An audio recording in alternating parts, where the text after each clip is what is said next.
ಸ್ನೇಹಿತರೆ ನಮಸ್ಕಾರ, ಸ್ವಾಗತ ಸುಸ್ವಾಗತ ನಿಮ್ಮೆಲ್ಲರಿಗೂ ಮತ್ತೊಂದು ಮಾಹಿತಿಯೊಂದಿಗೆ. ಸ್ವಂತ ಮನೆ ಇಲ್ವಾ, ಹಾಗಿದ್ದರೆ ಮನೆ ಪಡ್ಕೊಳ್ಳಿ ಅನ್ನೋ ಒಂದು ಯೋಜನೆ. ಹಾಗೆ ಈ ವಿಷಯ ನಿಮಗೋಸ್ಕರ ಸ್ನೇಹಿತರೆ. ಹೌದು,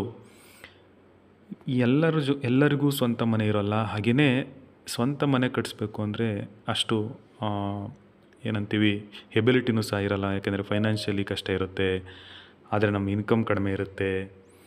ಹಾಗಿದ್ದಾಗ ಪಿ ಎಮ್ ಆವಾಸ್ ಯೋಜನೆ ಅಡಿಯಲ್ಲಿ ಸ್ವಂತ ಮನೆ ನಿರ್ಮಾಣ ಮಾಡೋದಕ್ಕೆ 1.5 ಲಕ್ಷ ಸಹಾಯಧನ ಸಿಗುತ್ತೆ ಅನ್ನೋ ವಿಷಯದ ಬಗ್ಗೆ ತಿಳ್ಕೊಳ್ಳೋಣ. ಅದಕ್ಕಿಂತ ಮುಂಚೆ ಯಾರೆಲ್ಲ ಚಾನಲ್ನ ಹೊಸ್ದಾಗಿ ನೋಡ್ತಾ ಇದ್ದೀರಾ ದಯವಿಟ್ಟು ಸಬ್ಸ್ಕ್ರೈಬ್ ಮಾಡಿ, ಲೈಕ್ ಮಾಡಿ, ಹಾಗೆಯೇ ಕಮೆಂಟ್ ಮಾಡಿ ಸ್ನೇಹಿತರೆ.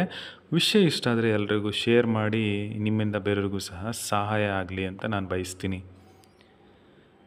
ಪಿ ಎಮ್ ಆವಾಸ್ ಯೋಜನೆ ಅಡಿಯಲ್ಲಿ ಅರ್ಜಿನ ಸಲ್ಲಿಸೋದು ಹೇಗಪ್ಪ, ಅರ್ಜಿ ಸಲ್ಲಿಸೋದು ಹೇಗೆ ಅಂತ ತಿಳ್ಕೊತಾ ಹೋಗೋಣ. ಹಾಗೆ ಪಿ ಎಮ್ ಆವಾಸ್ ಯೋಜನೆ ಎಲ್ರಿಗೂ ಗೊತ್ತಿರ್ಬೋದು ಅಥವಾ ಸುಮಾರು ಜನಕ್ಕೆ ಗೊತ್ತಿಲ್ಲದೇನೂ ಸಹ ಇರ್ಬೋದು. ಅಂಥವ್ರಿಗೆ ಈ ವಿಡಿಯೋ ಭಾಳ ಯೂಸ್ಫುಲ್ ಆಗುತ್ತೆ ಅಂತ ನಾನು ಬಯಸ್ತಾ ಇದ್ದೀನಿ ಸ್ನೇಹಿತರೆ. ಕೂಡಲೇ ಪಿ ಎಮ್ ಆವಾಸ್ ಯೋಜನೆಗೆ ಅರ್ಜಿ ಸಲ್ಲಿಸಿ. ಅಂದರೆ ಯಾರು ಬೇಕು ಮನೆ ಅನ್ನೋರು ಎಲ್ರಿಗೂ ಸಹ ನಮಸ್ಕಾರ. ಈ ಒಂದು ವಿಡಿಯೋದಲ್ಲಿ ತಾವು ನೋಡ್ಬೋದು ಪ್ರಧಾನ ಮಂತ್ರಿ ಆವಾಸ್ ಯೋಜನೆ ಬಗ್ಗೆ ತಿಳಿಸ್ತಾ ಇದ್ದೀನಿ. ಹಾಗೆಯೇ ಇದರ ಅರ್ಥ ಪ್ರಧಾನ ಮಂತ್ರಿಯವರು ಮನೆಯಲ್ಲವರಿಗೆ ಮನೆಯನ್ನು ನಿರ್ಮಾಣ ಮಾಡೋದಕ್ಕೆ 1.5 ಲಕ್ಷದವರೆಗೂ ಸಹಾಯ ಮಾಡ್ತಾರೆ ಅನ್ನೋ ಒಂದು ವಿಷಯ. ಹಾಗೆಯೇ ಈ ವಿಷಯನ ದಯವಿಟ್ಟು ಕೊನೆವರೆಗೂ ತಿಳ್ಕೊಳ್ಳಿ. ಯಾರಿಗೆಲ್ಲ ಯೂಸ್ ಆಗುತ್ತೆ ಗೊತ್ತಿಲ್ಲ, ಅಥವಾ ನಿಮ್ಮ ಅಕ್ಕಪಕ್ಕದವ್ರಿಗೂ ಸಹ ಶೇರ್ ಮಾಡಿ. ಪೂರ್ತಿ ವಿಷಯ ತಿಳ್ಕೊಂಡ್ರೆ ಅಟ್ಲೀಸ್ಟು ನಮಗೂ ಸಹ ಮುಂದೆನೂ ಯೂಸ್ ಆಗುತ್ತೆ. ಇದನ್ನು ಓದ್ಬೋದು ನೀವು. ಬರೀ ನಾನು ಹೇಳೋದನ್ನು ಕೇಳೋದಷ್ಟೇ ಅಲ್ಲ, ತಾವೂ ಸಹ ವಿಡಿಯೋನ ಮ್ಯೂಟ್ ಮಾಡಿ ಓದ್ಬೋದು, ಹಾಗೆಯೇ ಪಾಸ್ ಮಾಡಿ ಓದ್ಬೋದು, ಮತ್ತು ಮುಂದೆ ಓಡಿಸು ಸಹ ವಿಷಯನ ಓದ್ಬೋದು ಸ್ನೇಹಿತರೆ. ನಾನು ಆಗಲೇ ಹೇಳ್ದಾಗೆ ಪಿ ಎಮ್ ಆವಾಸ್ ಯೋಜನೆ ಅಡಿಯಲ್ಲಿ 1.5 ಲಕ್ಷ ಹೆಂಗಪ್ಪ ಸಿಗುತ್ತೆ, ಎಲ್ಲಿ ಸಿಗುತ್ತೆ?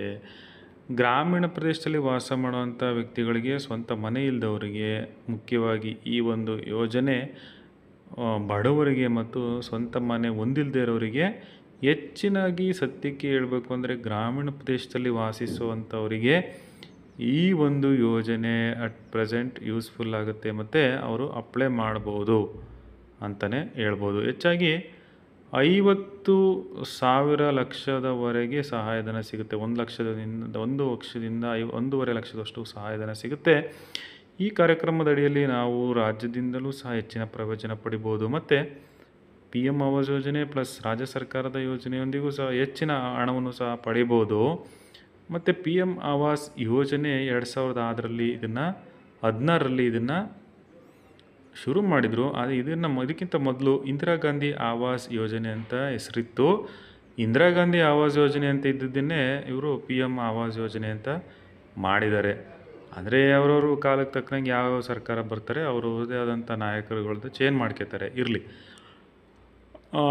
ಈಗ ಯೋಜನೆ ಅಡಿಯಲ್ಲಿ ಹಿಂದೆ 2.6 ಕೋಟಿ ಮೌಲ್ಯದ ಮನೆಗಳನ್ನ ಜಾರಿಗೊಳಿಸಲಾಗಿತ್ತು. ಈಗ 2.5 ಕೋಟಿ ಮನೆಗಳನ್ನು ಸಹ ಅನುಮೋದನೆ ಮಾಡಿದಾರಂತೆ. ಮತ್ತು ಉಳಿದ ಮನೆಗಳನ್ನ ಮಾರ್ಚ್ ಅಂದರೆ ಮುಂದಿನ ದಿನಗಳಲ್ಲಿ ಮುಂದೆ ಬರುತ್ತೆ ಅಂತ ಹೇಳ್ತಾರೆ. ಹಾಗೆಯೇ ಈ ಒಂದು ಯೋಜನೆಯಲ್ಲಿ ಗ್ರಾಮೀಣ ಪ್ರದೇಶದಲ್ಲಿ ಮುಖ್ಯವಾಗಿ 1,20,000 ಹಾಗೂ ಗುಡ್ಡಗಾಡು ಪ್ರದೇಶದಲ್ಲಿ ಮನೆ ನಿರ್ಮಾಣಕ್ಕೆ 1,30,000ವರೆಗೂ ಸಹಾಯಧನ ನೀಡಲಾಗುತ್ತೆ. ಬಡವರು ಮನೆ ಕಟ್ಕೋಬೇಕು ಅನ್ನೋದು ಯೋಜನೆಯೇ ಸಹ ಹೇಳ್ಬೋದು ಈ ಒಂದು ಪಿ ಎಮ್ ಆವಾಸ್ ಯೋಜನೆ, ಅಥವಾ ಇಂದಿರಾ ಗಾಂಧಿ ಆವಾಸ್ ಯೋಜನೆ ಅಂತ ಏನು ಹೇಳ್ತೀವಿ ಆ ಯೋಜನೆ. ಈ ಒಂದು ಅಧಿಕೃತ ವೆಬ್ಸೈಟಲ್ಲಿ ತಾವು ಅರ್ಜಿನ ಸಲ್ಲಿಸ್ಬೋದು. ಅದಲ್ಲದೆ ವೆಬ್ಸೈಟು ಲಿಂಕ್ ಸಹ ಈಗಿದೆ ನೋಡಿ, ನಾನು ಹೇಳ್ಬೋದು. ನೀವು ಇದನ್ನು ಗೂಗಲಲ್ಲಿ ಚೆಕ್ ಮಾಡ್ಬೋದು. ದಯವಿಟ್ಟು ನಾನು ಇನ್ನೊಂದು ಹೇಳ್ತೀನಿ, ಸುಮ್ಮನೆ ಗೂಗಲಲ್ಲಿ ಹಾಕ್ಬಿಟ್ಟು ಯಾವುದ್ಯಾವುದೋ ವೆಬ್ಸೈಟಲ್ಲಿ ನಿಮ್ಮ ಡೇಟನ್ನೆಲ್ಲ ಎಂಟ್ರಿ ಮಾಡ್ಕೋಬೇಡಿ. ಇದನ್ನು ವೆರಿಫೈ ಮಾಡ್ಕೊಳ್ಳಿ, ಆಯಿತಾ? ದಯವಿಟ್ಟು https://pmay.urban.gov.in ಅಂತ ಒಂದು ವೆಬ್ಸೈಟ್ ಸ್ನೇಹಿತರೆ. ಈ ವಿಷಯ ಇಷ್ಟ ಆಗಿದ್ದರೆ ಎಲ್ಲರಿಗೂ ಶೇರ್ ಮಾಡಿ, ಲೈಕ್ ಮಾಡಿ, ಹಾಗೆ ಕಮೆಂಟ್ ಮಾಡಿ.